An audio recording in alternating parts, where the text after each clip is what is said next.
Alors, Vaudois, chers amis, ben écoutez, moi j'ai le plaisir à vous présenter les vœux pour l'année 2010.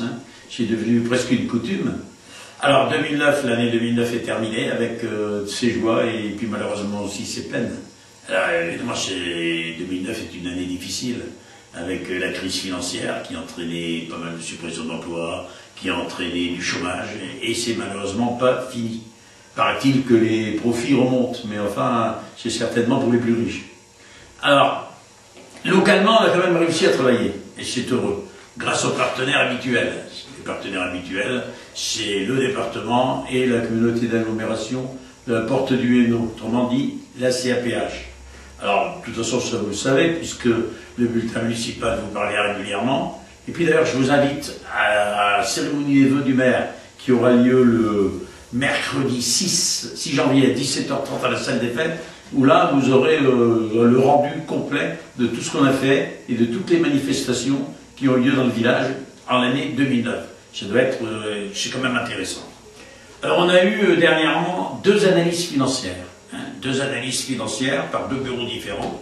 Et je ne vais pas les détailler, mais je peux vous dire que d'après ces analyses, il n'y a pas de surprise. C'est-à-dire que la situation financière d'Euro est bonne. Elle n'est pas excellente, mais elle est quand même très bonne. On a toujours nos possibilités d'emprunt. C'est dû, vous le savez, à une gestion rigoureuse, transparente, mais vraiment très rigoureuse. Mais cette analyse nous inquiète quand même. Donc on fera preuve, en 2010 surtout, de prudence. 2010, c'est quand même à peu près assuré. Vous le savez, il y a dans l'air deux réformes. Une réforme des collectivités territoriales et une réforme de la taxe professionnelle qui serait supprimée. Alors là, évidemment, ça devient dramatique. Si on n'a plus ces ressources, on ne peut plus rien faire. On est confronté à des problèmes vraiment dramatiques et il faudra trancher dans le vif. On trouvera sans doute des solutions parce qu'on a quand même de l'expérience. Mais néanmoins, ce sera ou augmenter les impôts locaux, et ça ne plaît pas beaucoup, ou diminuer les services, ça ne plaît pas beaucoup non plus, ou alors augmenter le prix des tarifs. Par exemple, on augmenterait la restauration ou le prix des centres aérés. Les utilisateurs paieraient davantage les prestations auxquelles ils ont droit. Alors cette situation, elle n'est pas définitive. On peut encore, ensemble, justement, essayer d'y remédier, essayer pour montrer au gouvernement qu'on n'est pas d'accord, on ne peut pas payer inconsidérément et tout le temps les transferts de charges non compensés et les manques de dotation. Alors on en est là pour 2010, mais 2011 ce sera bien pire, parce qu'en 2011, là, on ne sait plus rien du tout.